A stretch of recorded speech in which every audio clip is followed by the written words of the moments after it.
how the momentum relate with the energies. This is a momentum of proton. Momentum P is equal to another 6.6 into 10 power minus 29.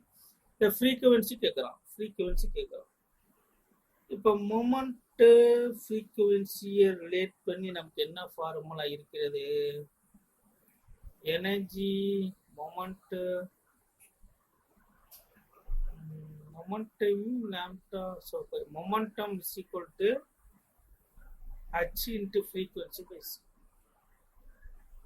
This formula is very very important. இது வந்து எங்க D ப்ராகில் வேவ்ல இந்த derivation சொல்லிருக்கேன். சரி, இந்த formula மனப்பாடம் பண்ணிக்கோங்க. இங்க டேட்டா ஒன்லி கிவன் டேட்டா வந்து நான் மொமெண்டம் கொஸ்டின்ல மொமெண்டம் மட்டும் தான் கொடுத்துருக்கான். உங்க என்ன கண்டுபிடிக்க சொல்றான்? ஃப்ரீக்வன்சி ஆஃப் ரேடியேஷன் கேட்குறான். ஸோ இதில் வந்து ரெண்டு குவான்டிட்டி இருக்கு. இந்த ஹச்ங்கிறது கான்ஸ்டன்ட், கெல்வின் பிளாங்க் கான்ஸ்டன்ட். சிங்கிறது ஸ்பீட் ஆஃப் த லைட். இது ரெண்டு குவான்டிட்டி இங்கே மனப்பாடம் பண்ணிக்கணும். So we need to find a frequency. Frequency is equal to what?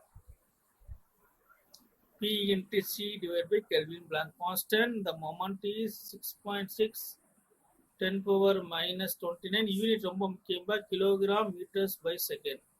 Unit மாறவே கூடாது, கரெக்டாக பார்த்துக்கிடுங்க.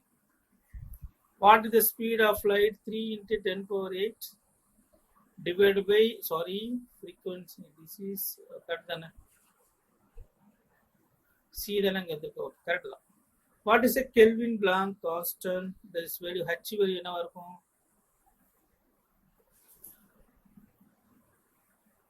அவ்வளோதான்.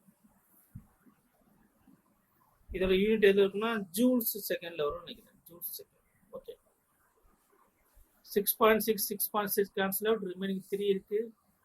10 பவர் இது வந்து minus 34. 10 power minus 29 29 plus 8 plus 34.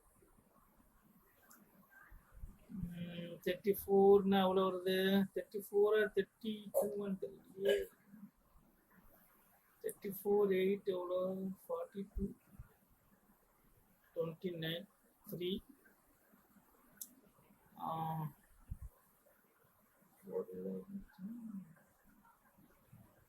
1 13. இப்போ 10 power 13 வருது. So here, yes, 34 கட்டுக்கலாம். 10 power 13.